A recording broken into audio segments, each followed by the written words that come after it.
Now, we'll do all the official stuff. I will now, where am I? I'm now welcoming Mr. Jerry Brown-Sarre of Intercapital Transport Consultants.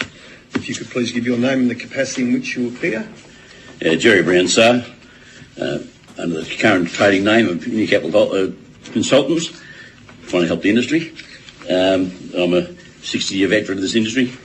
That you are, Jerry. Thank you very much. Once again, Jerry, it's been a pleasure speaking to you. Thanks for being here today, mate. And I know the work you've been doing around the industry. Well, I've only been around for 40-odd years, so I'm still a babe in the woods and haven't been hands on the steering wheel for a long time. Jerry, I've read your submission. I can tell you now, mate, that took up a fair bit of the Perth to Melbourne bit. I didn't want to miss any of it.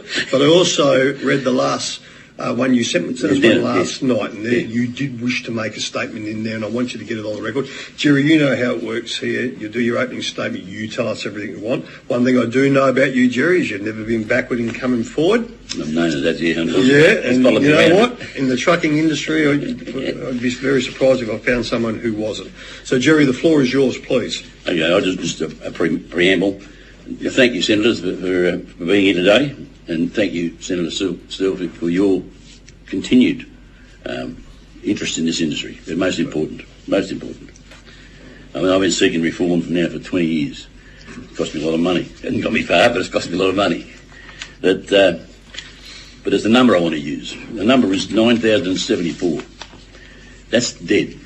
That's how many people have died in truck accidents since 1981 to 2019. And we can break it down a bit. 564 since 2016, since the repeal of the RSRT. 2006 to 2010, 1,450. 2011 to 2016, 1,236. In the 24 years prior to 2004, 5,824. I mean, it's just, we won't even cover the thousands and thousands of serious injuries in that same time. I stopped trying to write the numbers down, actually, when I was going through the government things. Now, that's 9,074 killed while trying to earn a quid. Right? That's a community of a regional city or two small towns. It's also one member of a family of those. So it just covers everybody. And that is why we should be talking about. This is what it's all about. There's no one magic bullet. It's many things combined. And you'll see by my submissions, I covered as many things as I could. You didn't miss anything, Jerry, I'm sure. But so that is so crucial, you know. I mean, as we've said for years, drivers' deaths are just collateral to the industry. It's just accepted. Someone's going to die. It might be me tomorrow. It could be you. It could be your son. I've got friends whose 19-year-old sons following the family, dead. Not their fault, but dead. You know, and the comment which you talked to Chris before, that Chris made some good points, and I commend him on that. But it's so whatever we do, we've got to control how many die in this industry in a year. And over the years, when I first started, we drove. They weren't trucks, they were just rubbish. But we survived. When I first started, I was told, if you can survive 12 months, you've got a chance of surviving 20 years. I survived at 12 months, so I was pretty confident after that. Yeah. And that's what I was told. And I had a lot to learn. And I'm still learning. So it goes back to what are the most important. Well, I haven't got time here today to speak to everything, but I'll speak to what I think are the important. Contrary to what a lot of people believe, the RSRT, I spent 3 years on the Road Safety Remotion Tribunal. It was an education. I learned to talk about big business, it taught about corruption, how they think, and who thinks they control this country. And it's not what few people think. I learned a lot, let me tell you. I mean, I've spent a lot of hours in there. So I come away a bit more intelligent. not too much. No one argued with you then, Jerry, so but something has to be done, because thousands of small transport companies have gone broke, the families that are just disintegrated over it all, you know, trying to survive on an oily rag, and economic duress. That's the word I use, economic duress. It's followed this country, it followed this industry since I started as an owner-driver back in 1969. It was there then. I remember someone saying to me back those days... That was last century. It was last century. I was in primary school. Okay, he said, how is it every driver thinks the boss is making a fortune. I'm going to buy my own truck because the bosses are making a fortune. And you know, I was told that some music, and it was so right. We did. What am I doing for the boss? Oh, he's making heaps. I want to do this. So we went out and we didn't spend $1,000 those days. We didn't spend the $1,000 we're just spending now. But we bought our own first truck and we survived. That was always the luck of the draw. Many didn't. Many thousands didn't actually. Mm-hmm. So that's the basis. How do we stop the deaths? Because I think the deaths, if we can control the deaths, we can control who comes into the industry. At the moment, kids read the paper. Hey, what's the news? Truck driver killed. Oh, dangerous job. Mm. And straight away in the back of their mind, do I want to do that job? There's your first problem. And that goes to the next. We train them properly. The trouble for the last 40 years, we haven't trained them properly. We've got driving schools out there. Either the instructors don't know how to drive a truck, or they don't know how to instruct. And I think it's a combination of both. And I raise this point now. I sent some submissions into the NHVA NCC inquiry, which is on the moment. That's about risk, and to me that's a fundamental thing. I'm interested in risk. How to make any offence must be risk-based. Anything we do must be risk-based because that's where we get to control it. But anyway, and I was on the other night in the news. The owner of the, well, I won't say he's the biggest, but he's well-known transport driving school said, well, I don't know if it's just coincidence that at the same time or not, but he said, we normally give them a licence after about 8 hours. And then the Victorian Transport Association CEO said, well, we've come up with a plan. We're going to take 8 days to teach them. What are you going to teach them in 8 days in this industry? Look, anyone can drive a truck forward. I'll teach you that in 4 hours, how to drive it forward. But that's a fraction of what you've got to know. It's only a fraction. There's the road rules, then there's the intrinsic knowledge you've got to know that this industry relies on. And I want to know because if I'm coming down I'll give you an example. The Lockhart Highway between Theodore and Wandoan, it's that wide, the same bumps are there now that were there 50 years ago. I swear, I felt them all the other week. I want to know that bloke can't have me. He's been trained right. I don't want him panicking with his hole and the truck moving one way or the other. I want to be confident that he's going to be able to drive that truck. That's as far as driving forward.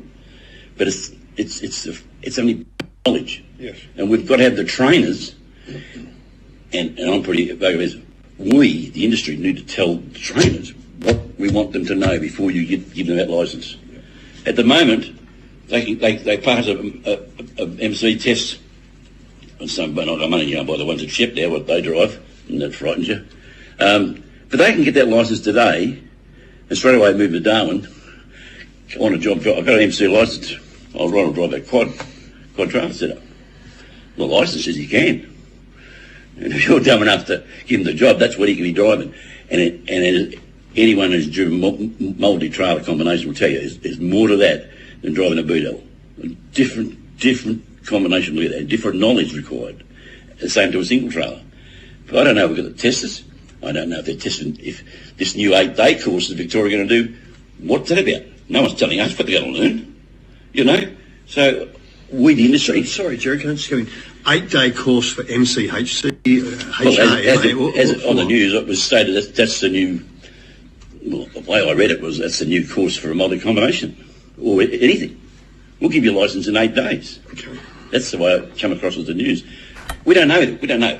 That's what it come across. Right. And when he said that we normally give them the licence in 8 hours, or 6 hours, and now we're going to 8 days, well, hang on, what were you teaching them in 6 hours? What was it?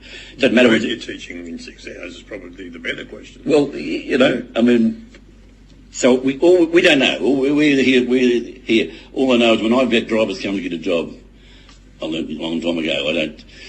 I assume anyone comes is going to be able to drive a truck forward. Not interested. I've got other things I want him to do. I mean, when I was hiring road train drivers, I'd say come back after dark, whatever time of the year it was, and that's when I do your test. I place the gear in the yard. You got 25 minutes to hook the train up and park it up in a straight line. You can't do it. There's the gate. A lot couldn't do it in the dark because in our job we had to be able to hook up in the dark, and if they couldn't do it, not interested. I'm not an easy person to work for. My son will tell you that. That's probably why you're still here 60 years later. That's one of my things. We've got to train them right, and if we train them right, we can promote the fact. Since a long time ago, since I've been driving long distance, when I looked in the paper for a job, I didn't look on the truck driver. I looked in the job for transport driver. It's a bit of an ego trip, but I'm just that one step over the local bakery car driver, Sure. We need to give them a profession. I call myself today a professional driver. Whenever I address myself, I'm a professional driver. Look, I'm going to break tradition. I want to keep talking and asking questions as you're going because I don't want to lose, because everyone today has raised such significant points. We had the opportunity to expand on it. But let's talk a bit more about the training. And I'm with you 100% because it was this committee that uncovered the exploitation of the foreign visa system. You would remember, Jerry, with the drivers at the M5. And it was this committee that uncovered the crooks in Coffs Harbour or Tweeds Head or wherever they were, recruiting from their country and then doing dodgy things with licensing and assessing, which has all been corrected. West Australia 300 odd. We don't lay claim to that, but that came out. Yep. So let's go back to teaching, and it was the report of this committee. I don't know, Sarah, was it the last Parliament or the Parliament before on the road safety inquiry, which we're still waiting for an answer from. Hopefully the government will come back to us. And we addressed the inequality of the training system in this nation. Yep. So I'm very keen to hear your thoughts because I'm absolutely 100% with you. And good luck to all those kids that get out there and start on a light rigid, and as we progress, and we can't wait to get to where we want to get to. That's fine. And there are some kids who have got those skills that can progress very, very quickly. We also know that. Yeah. But my fear is the same as yours. Just because you hold a HC or an MC doesn't mean you're skilled. So let's go down that path board, Jerry, because you talk about hooking up in the dark. And I think the nation needs to know there is a lot more than put your hands on the steering wheel, take your foot off the clutch, make sure you got it in gear and you get a bit of fuel going through. Yeah. But let's go through what we should be looking at. I mean, it's in part of the submission I tell you what I'm looking for. Yes, I read it. It's one-sided. I read it, and I'll tell you what it came about. When we were cutting cotton out of up in the cotton country, one shed it was 500 feet long. We'd take a train up. Mm-hmm. What the inexperience we're doing, taking the train up, loading it and breaking it up at the end of the shed and backing one out after the other. Well, I'm too lazy for that. I said, load her up, we'll back them out. The summer's the same. You can't back out of here. It's too long. Oh, it's a big part there. We'll be right. So we have to back them down out that shed and then do a left-hand turn with the train, straight up to get out because you didn't have much room. That's what I expected. So I put a driver on to take over when I stopped on the drift for a while. I put a driver on. He got there and he said to me, son, I can't back it out of here. Well, he said, you got a licence? He said, I'm not backing a road train out of here. Well, he said, you better learn because that's the job. I'll back it out to you today, but next week you're on your own. Don't muck up because you won't have a job when you get home and find out. That's just one job, or you're going up a narrow road, you've missed a turn-off. With a train. Which we have done. Right. And all of us have done before. So what do you do? Well, you've got to turn that train around. It's just common sense. It's knowing what you're doing. It's knowing what you're back. And as you know, you don't back the last trail on a train. That's what you've got to learn. How do you back the train? I had a mate of mine, been around for 45 years. He borrowed a dolly. He said, how do I turn it, Jerry? How do I back it? I said, well, I'll tell you the secret, mate. Don't back the trail. Back the dolly. So, Jerry, what you're obviously saying, and I read into your report, it's far too easy to get a truck. Anyone can do it. When you go to Decca and you watch four drivers, four people in these twin cabs, the back three sitting there looking at the young one driving. That's basically learning to drive a truck, watching someone drive it. That's just stupidity. But because it's a government-funded licence, that's what they are. They get in there and they say, I want to learn, and the government give them so much money. But they're not teaching them. And that's what we've got to do. And if we teach them properly, you can say to the young ones, When you're finished, you mightn't be a lawyer. It's a 5-year schooling, but when you finish this job, it'll be a profession. And if we treat it as a profession rather than just a labourer's job, more people will stay in it. I'm a dinosaur. I mean, my days are over 60 years, and you'll find in the future 60, 50, 40, maybe even 30-year drivers. They won't be around. It'll be a younger person's job, and so more the reason why you've got to bring these people in. But if they're treated by people as a professional, it'll make them drive better. It'll make them a better driver and safer probably. You know, so that's where I come from. It's all about education. And the other day there was an accident down on the Monash, which took which I couldn't believe. Anyway, it was what they call these pocket road trains, only 30 metres instead of 36. Into 10 cars. That could have been 10 fatals. And the driver only had a mild combination, as I understand, only a matter of weeks. He shouldn't have been driving that truck. He just shouldn't have been driving it. Even though he was qualified, he shouldn't have been driving it. That's what I took out of what I saw for 2 minutes, been shown, of course. So, and then of course we got the famous, I call it the famous, Sydney Bridge near the airport, you know. Oh, infamous. Infamous, you know. And he wouldn't get out the bunk. He couldn't back. That just makes us a laughing stock. I mean, as an industry, the people say he couldn't back to reverse the vehicle. It had to be, of all people, an RMS bloke got in and did it for him. I mean, that's really bad. Do you want the better part? Then the RMS officer and the police officer waved them goodbye as they continued on their journey back to Brisbane. And I'm not having a crack at the coppers. I'm not having a crack at the RMS officer. That's the crappy law in New South Wales. The minister went into hiding. Really? Yeah, absolutely. We wrote to them. So that's just bad. But anyway, so that's what we've got. We've got to train them properly. But we've got to have the instructors first off. Who can instruct? Who can do it? I mean, I think one of the things I gave an example of where I rang up to get an instructor's license. I thought, I'll do my last bit. I did read that with, yeah. Oh, my last bit for the interview. I'll teach you. I wouldn't mind doing that. But I would teach you. You wouldn't get a license too quick, probably a few weeks, but I'd teach them properly, you know. And he said, we're doing this 25 years, we're doing this, mate. He said, you don't tell us how to teach them anyone. Really? You won't give me RPL? I'll be 60 years. No. Yeah. Go away. So, I mean, that's just where I stand on training. I think it's must, but I think we, the industry, must have a say in what is taught. And if it takes them 2 months to get a licence, so be it. If they come out a safer driver, they won't get killed. Well, I want to share this too, if we can, and I want to hear a lot more from you, Jerry, as we move through. But for Senator Rango, I just want to highlight this too, that in this nation you can go out and get your HC, and you can, what's the high one? Heavy combination. Yeah. Get your HC, you can get it. You don't have to drive, and in 12 months' time you can apply to be That's right. a tester. The time limit. What do you call it? A trainer. A trainer. A trainer. Yeah. So this is the nonsense going, and I'm not making it up. That's what we've got. So how do we license the trainers? How do we make sure the trainers? Bear in mind, this school in Melbourne's been teaching drivers for a long time. I don't think he's ever left Melbourne, the owner, but that's beside the point. He said, we should do more country driving and more. But that's okay. That's one part, but I think it's more than that. I just think it goes to the fundamental other people teaching. Yeah, Jerry, I'm with you all the way. Braking violations, changing tyres and everything. I went to a DG course at Shepparton many years ago. They let you in? Yeah, I didn't know who I was at the time. They didn't throw me out. And the guy was waffling on, and I was doing that, and he's there about 10 guys, and I said, "Question, teacher." He said, "Yes."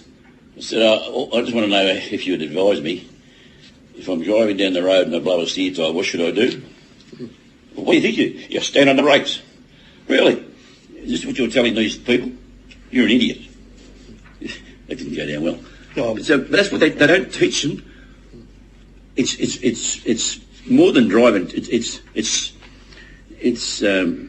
more than just learning to drive. It's like I said, it's the intrinsic knowledge you have to have. Well, real life situations that occur on the road you can't learn from a book. And that's exactly right. That's the fact. You get the book, but you can teach someone.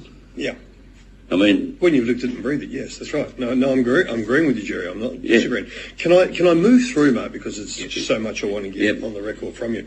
And part of your submission on the first page, which I found, what I really want to ask you about, and it's 1B, and you talk about road safety in this industry is not only about independent contractors and prime contractors being paid cost recovery, but also the main component of a truck is the driver.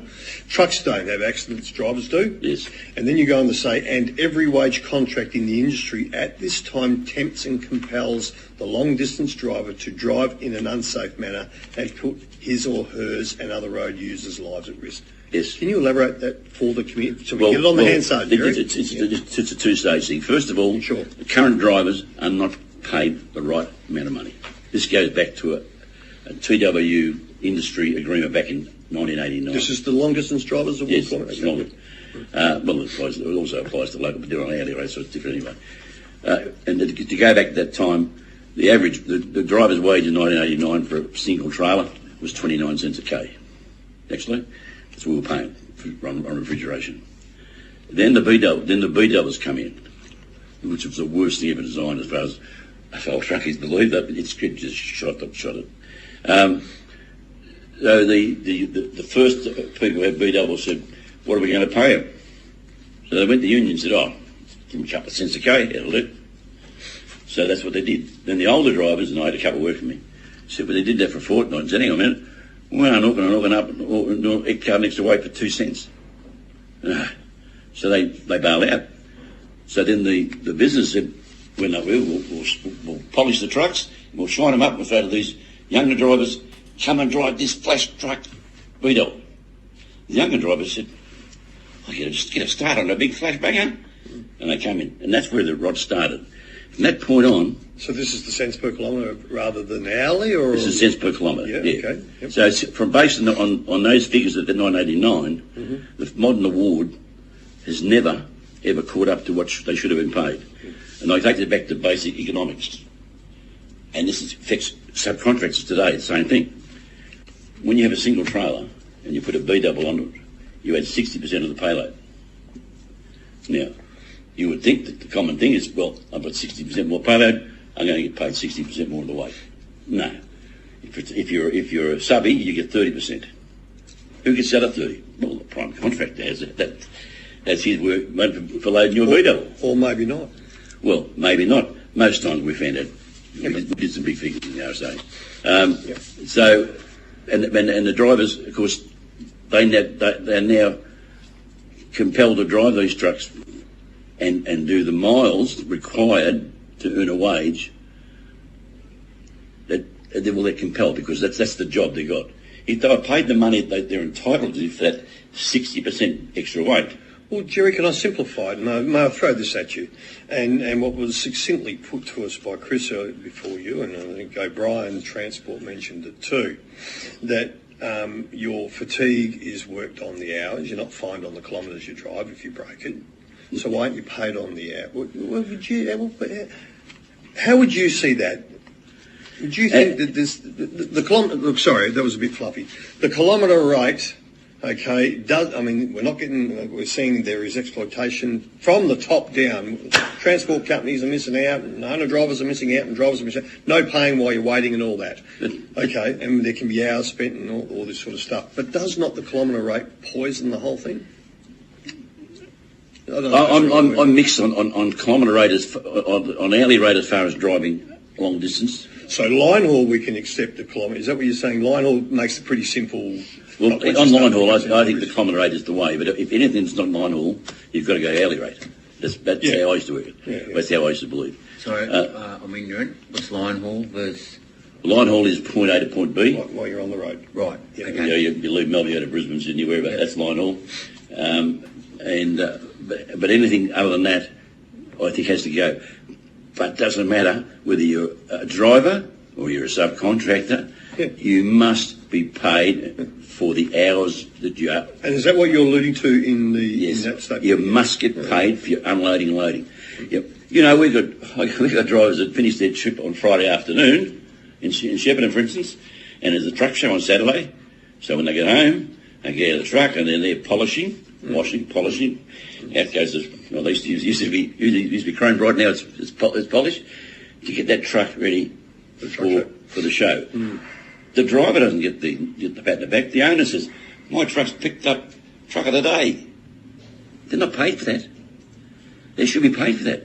Under the law, under the Act, they should be paid for it. But Jerry, coming back a few steps, if I can just peel it back, and I'm not arguing, and I can't hear exactly what you're saying, but are we not our own worst enemy when we are absolutely accepting that we as an industry, I keep saying we, you as an industry accept that you don't get paid for loading, unloading and all. I mean, it's coming across my desk at 100 million miles an hour. If you go back in time, when you go back in time, our rate of payment included a cost in there. I get that. Yeah, like O'Brien's Transport said, they allow an hour and a half. Well, back in when we started, that's what it was. Yeah. But as time goes on, that's not in the cost. Nowadays, that's the rate. You're on a kilometre rate. That's your kilometre rate if you're a driver. Yep. And go and load that truck, and then start and be sitting tomorrow. No unloading, loading fees.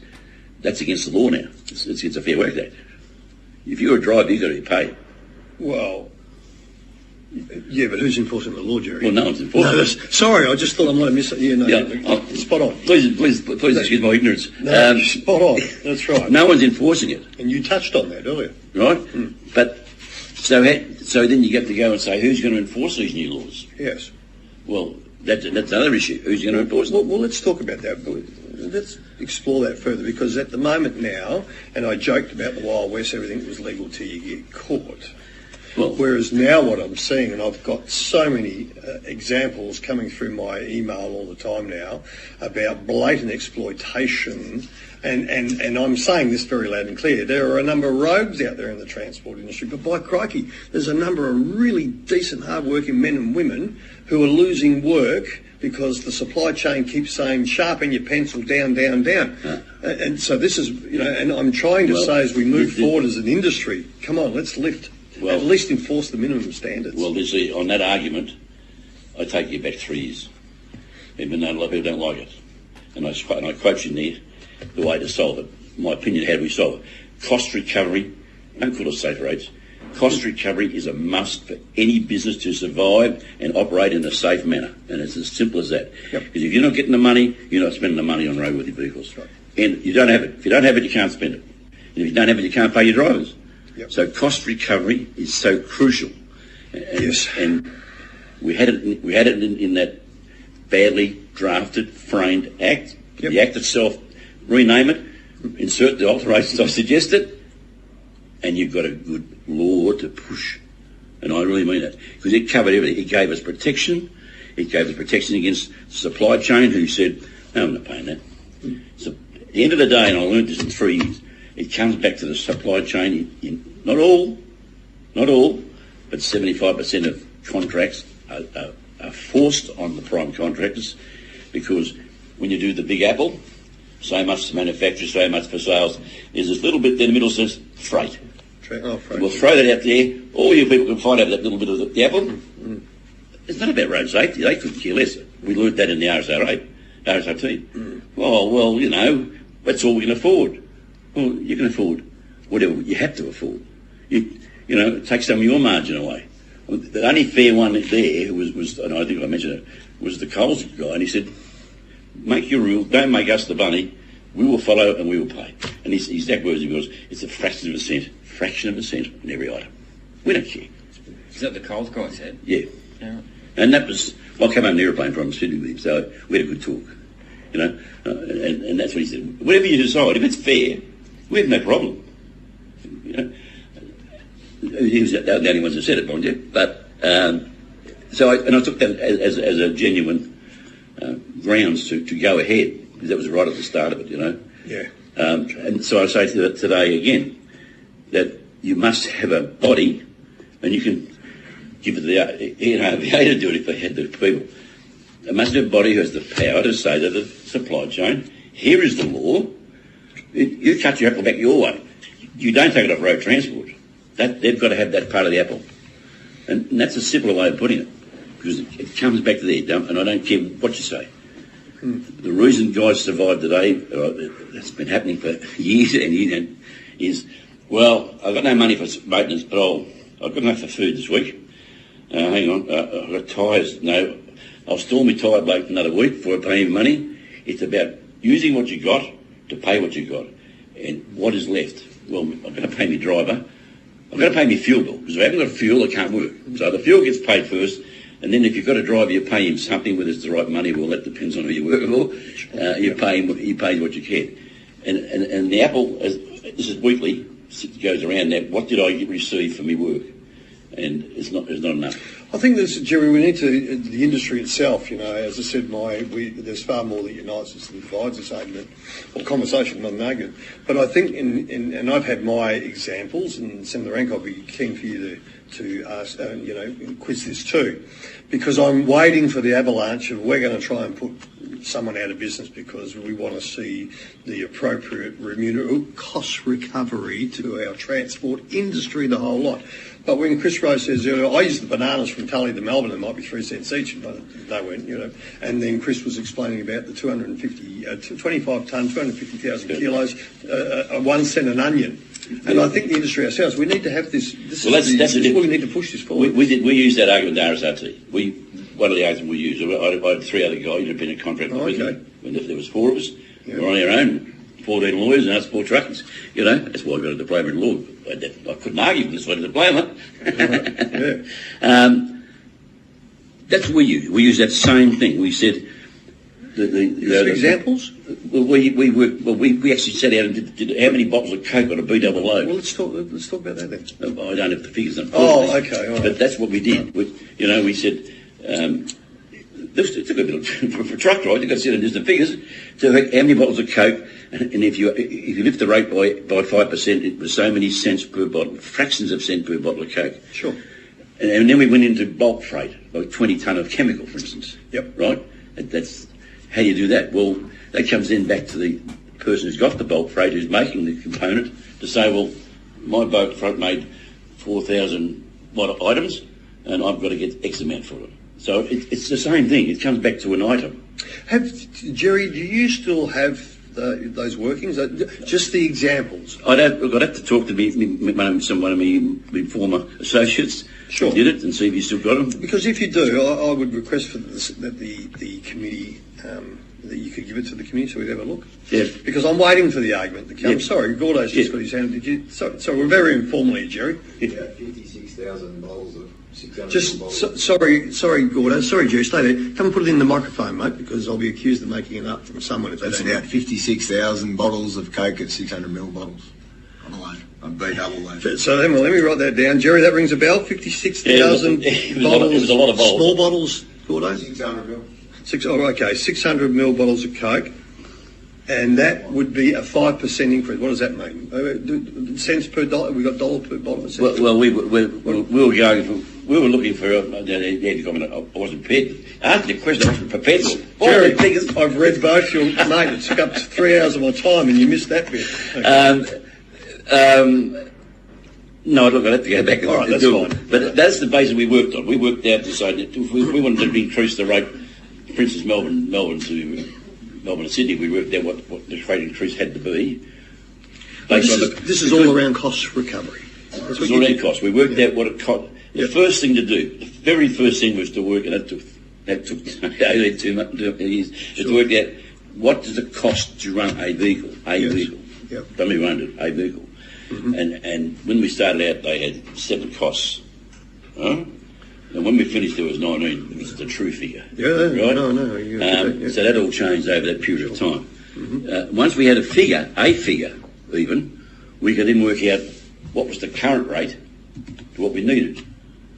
And based on, once we had that figure, then we worked out, okay, we've got to get, if I use a hypothetical, we had to get an extra $400 a load. Well, now you've said that, okay, $400. Sorry, Jerry, I'll come in here. Thanks, Gordo. Because when you do the 56,000 small bottles of 600ml and you're talking $400, it's just over a cent a bottle. That's amazing. 1 point. The man at Coles covered it. He said it's a fraction of a cent to our whole lines, not just one. Yeah. Our whole lines. We lift the ball by a fraction of a cent. We cover all your costs. And he was pretty offhand about it, and pretty fair. So that's the base we worked on. Okay. Right? Yep. So, and if you can't get away from that fact, you know, that's how easy, and that's how easy it is to get to a true figure and a true cost to the consumer. Bear in mind, we're all consumers. Yeah, Truckies are consumers too. My same money I go down the same shop as anyone else to buy the object. So I'm not making a personal gain out of the claim, which we all pay our share.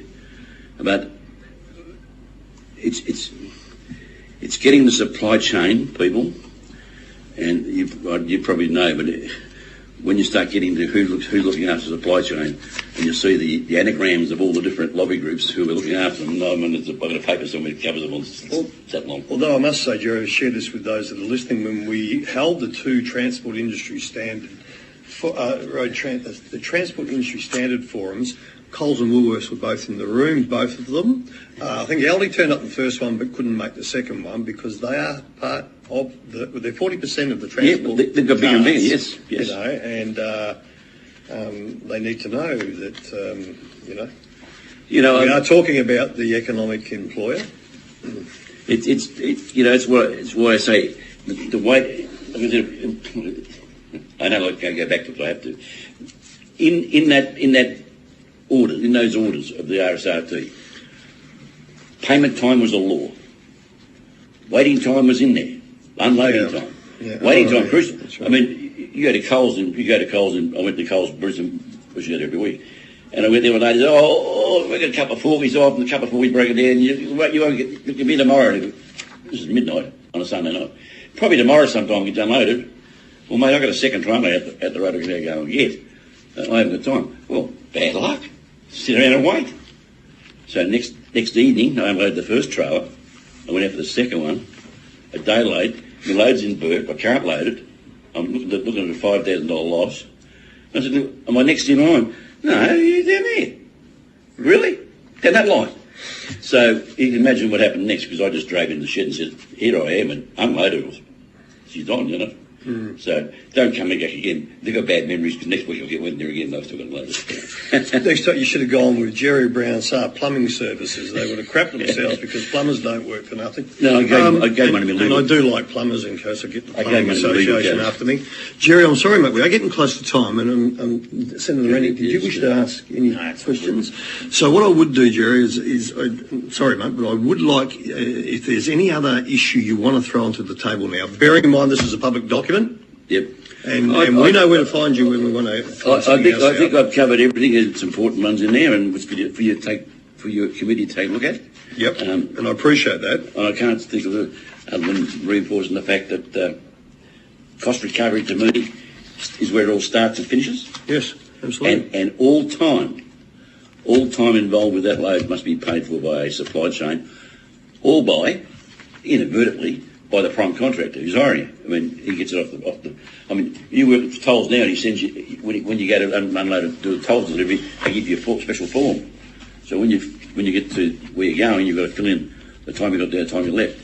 They don't tell why you've got to take that document. We know because they use that document to get paid by who you go to. They get paid. They don't pay us, but that's what they. Yeah. So it's a big con, but it's serious, and I refer back to those deaths. That has to be the ultimate grounds for anything you do. That has to be your argument. We have to stop this rot. No more collateral damage to people getting killed. It's just got to stop. And the way you do it is we've got to start with cost recovery, and it applies to the prime contractors too. I mean, just because you've got 20 trucks and someone shafts in you, let me say you're not entitled to, and that's why I say my alterations to the wording of that act said prime contract and subcontractor. Yeah. Because it covered all parties. Yep. No, I'm absolutely on board, mate. This is an argument that is driven from the top down, and I think I've been very clear saying that there's a lot of good employers out there having $11 squeezed out of them as well. That's right. Jerry, thank you very much, mate. It's always a pleasure to hear from you. Thanks for coming across from Shepparton today. We do appreciate that. Thanks for your time. And you're not running away yet, are you? You staying in the room? With this crook hip I've got from falling off too many trucks, it'll take me an hour to get back to my car. Because I won't officially come and say goodbye till we finish. That's right, you're still staying in the room. You're right. Okay? Yeah. Thanks very much, Jerry. Appreciate that.